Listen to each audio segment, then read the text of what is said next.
Good morning to all of you students. तो बेटा अभी हमने लास्ट वीडियो में यूनिट नंबर 5 जिस चैप्टर का नेम है ऑर्गेनाइजिंग है, तो उसके बारे में मैंने आपसे डिस्कस किया था। और लास्ट वीडियो में मैंने आपको ऑर्गेनाइजिंग का मतलब बताया था, मीनिंग बताया था, उसके फीचर्स भी डिस्कस किए थे मैंने आपसे।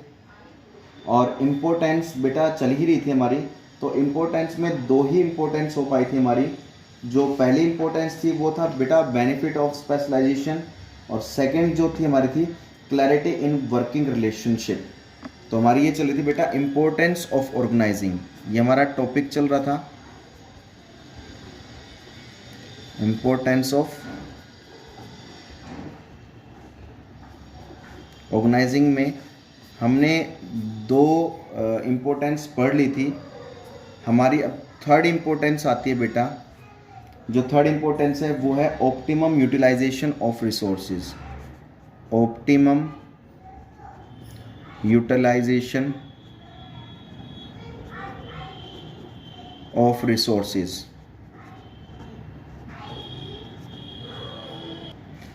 तो ऑप्टिमम यूटिलाइजेशन ऑफ रिसोर्सेज देखो, कह रहा है ऑर्गेनाइजिंग करना क्यों ज़रूरी है, बिजनेस को सेटअप करना क्यों ज़रूरी, बिजनेस को स्टार्ट करना क्यों ज़रूरी है। बेटा बिजनेस को स्टार्ट करना इसलिए ज़रूरी है ताकि बिजनेस में यूज़ होने वाले जो रिसोर्सेज हैं। अब आप कहोगे सर बिजनेस में कौन से रिसोर्सेज यूज़ होते हैं, तो बेटा मैंने आपको प्लस में बताया था, मैन, मटीरियल, मशीन और मनी। ये हमारे पास चार रिसोर्सेज होते हैं। अब इनको सही तरीके से यूटिलाइज करने के लिए हमें क्या करना होता है बेटा, इन सही तरीके से इन चारों को यूटिलाइज करने के लिए हमें ऑर्गेनाइजिंग करनी होती है। कि ऑर्गेनाइजिंग, और जब तक बिजनेस स्टार्ट नहीं होगा तब तक हम लोगों में काम नहीं बांट पाएंगे। लोगों में काम बांटने के लिए तो भाई बिजनेस स्टार्ट करना ज़रूरी है। अब लोगों में जब काम बांटेंगे तो ये भी पता लगेगा ना किस व्यक्ति को कितना मटेरियल, कितनी मशीनरी, कितना पैसा यूटिलाइज करना है। और देखो बिजनेस के अंदर उन्हीं पर्सन्स को हम रखते हैं जो अपनी फील्ड में एक्सपर्ट होते हैं, जिनको अपनी फील्ड की नॉलेज होती है। तो कंपनी के ओनर उनको उन्हीं के अकॉर्डिंग काम देते हैं, ये तो आपको पता है अच्छे से। अब जिसको जिस चीज़ की नॉलेज नहीं है कंपनी उसको कैसे रख लेगी, अपॉइंट कर लेगी, नहीं रखती कभी बेटा। तो कह रहा है बिजनेस इसलिए ज़रूरी है, ऑर्गेनाइजिंग इसलिए ज़रूरी है ताकि बिजनेस में यूजेस होने वाले जो रिसोर्सेज हैं उनको सही तरीके से यूटिलाइज किया जा सके।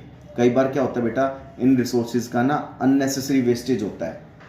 क्योंकि अननेसेसरी वेस्टेज पता है कब होता है, जिस काम पर एक ऐसे व्यक्ति को अपॉइंट किया जाता है जिसको कुछ पता ही नहीं होता, वो अपनी फील्ड में एक्सपर्ट है ही नहीं, वो काम को ढंग से उसको पता ही नहीं क्या काम कैसे होना है, तो वो क्या करेगा, इन रिसोर्सेज को अननेसेसरी वेस्टेज करेगा। उसको पता ही नहीं, अननेसेसरी वेस्टेज ज़्यादा होंगी फिर। तो कह रहा है बिजनेस को, मेरा कहने का मतलब क्या है, रिसोर्सेज को सही यूटिलाइज करने के लिए किसकी ज़्यादा ज़रूरत है, हमें ऑर्गेनाइजिंग की। नेक्स्ट फोर्थ आता है बेटा अडेप्टेशन टू चेंज।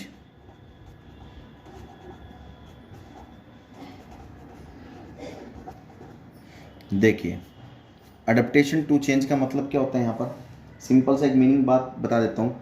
मान लीजिए ये डिपार्टमेंट है, जैसे मान लीजिए ये एक बिल्डिंग है, सबसे हाई बिल्डिंग, फिर इसके नीचे एक बिल्डिंग है, फिर इसके नीचे एक बिल्डिंग है। जैसे मान लीजिए ये एक बिल्डिंग है, ठीक है, फिर ये एक बिल्डिंग है, ठीक है। तो ये बिल्डिंग है बेटा, 4 फ्लोर है।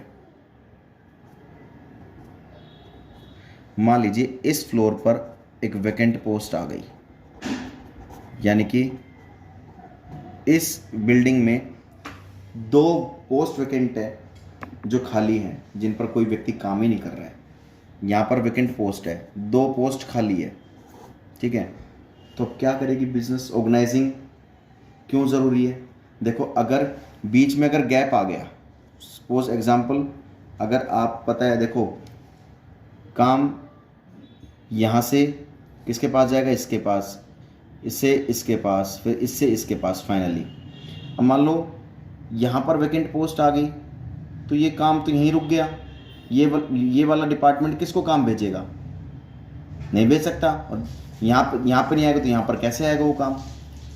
तो कहने का मतलब क्या है कि यहाँ पर adaptation to change, adaptation to change का मतलब क्या है कि organising process makes the organisation capable of adapting to any change connected with the post of the employees. मतलब अगर यहाँ पर कोई भी वैकेंट पोस्ट आती है, कोई भी एम्प्लॉय अगर यहाँ पर काम नहीं कर रहा है तो वहाँ पर तुरंत चेंज किया जाता है, तुरंत उस पोस्ट को फिल किया जाता है ताकि बिजनेस का काम ना रुक सके, तुरंत उसमें पोस्ट पर बदलाव लाया जाता है, उस वैकेंट पोस्ट को फिल किया जाता है। तो देखो ऑर्गेनाइजिंग होगी, बिजनेस होगा, तभी उसके अंदर वैकेंट पोस्ट को फिल किया जा सकेगा। अगर यहाँ पर डिपार्टमेंट ही नहीं होंगे तो डिपार्टमेंट नहीं होंगे तो पर्सन भी नहीं होंगे काम करने वाले, पर्सन काम नहीं होंगे तो किसको फिल करेंगे, किसी को फिल नहीं कर सकते। तो कहने का मतलब हमारे सामने ये है कि एडेप्टेशन टू चेंज, अगर कोई भी बीच में मान लो इस डिपार्टमेंट में वैकेंट पोस्ट आ गई तो यहाँ काम रुक जाएगा, तो काम को कंटिन्यू चलाते रहने के लिए किसकी ज़रूरत होती है, फटाफट एडेप्टेशन टू चेंज और ऑर्गेनाइजिंग की खास ज़्यादा ज़रूरत होती है हमें। ठीक है बेटा, ये ध्यान रखना। नेक्स्ट 5th पॉइंट जो हमारे पास आता है, इफेक्टिव एडमिनिस्ट्रेशन।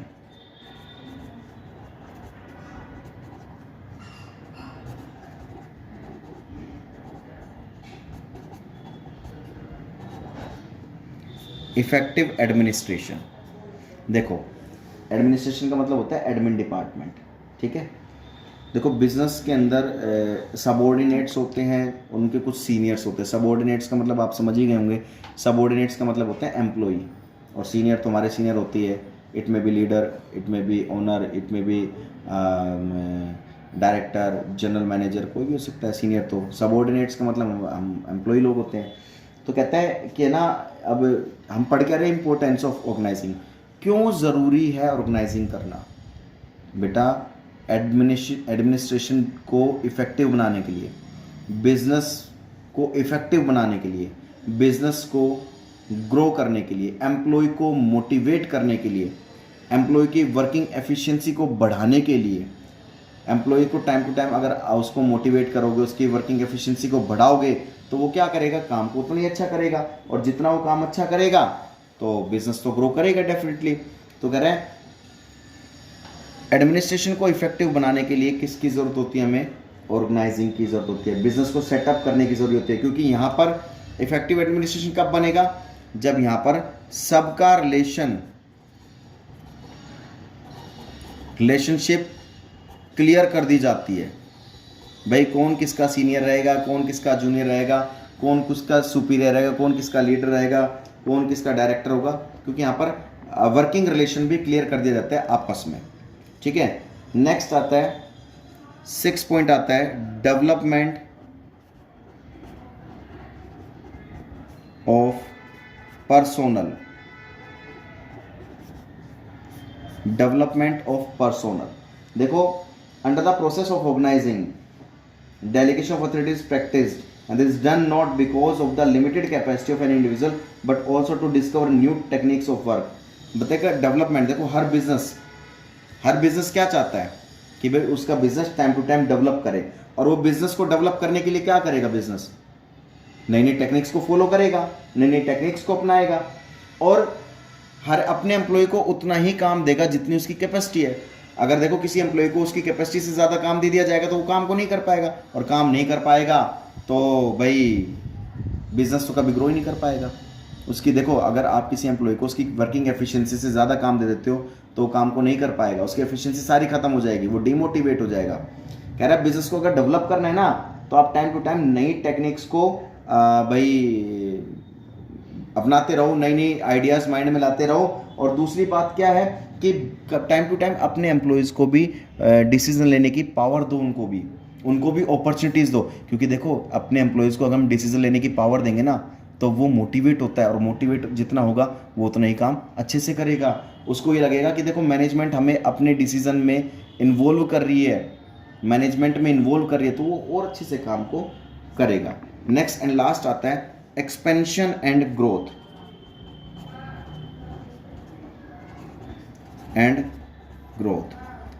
बेटा ये तो बताने की जरूरत भी नहीं होगी, हर बिजनेस क्या चाहता है, हर बिजनेस आज के टाइम में क्या चाहता है, और हर एम्प्लॉय क्या चाहता है कि वो फ्रीडम तरीके से काम करे और टाइम टू टाइम उसकी ग्रो होती रहे। क्योंकि देखो जो एम्प्लॉयज होते हैं, जो बिजनेस होता है ना, they are always ready to face new challenges, हमेशा नए चैलेंजेस को फेस करने के लिए वो रेडी रहते हैं, ठीक है। और जो व्यक्ति नए चैलेंजेस को फेस करने के लिए हमेशा रेडी रहता है बेटा, वो हमेशा एक्सपेंशन और ग्रोथ करता है बिजनेस। तो कह रहा है बिजनेस, हर बिजनेस यही चाहता है वो टाइम टू टाइम अपने आप को ग्रो करे, नए नए चैलेंजेस को फेस करे, ठीक है बेटा। तो इसको अच्छे से पढ़ना है बेटा, और इसको फिर नोटबुक में नोट डाउन भी करना है आपको। मैं आपको असाइनमेंट भी दूंगा, नोटबुक डेली प्रिपेयर करनी है आपको, मैं कभी भी रैंडमली चेक कर सकता हूँ। तो ठीक है बेटा, थैंक यू सो मच।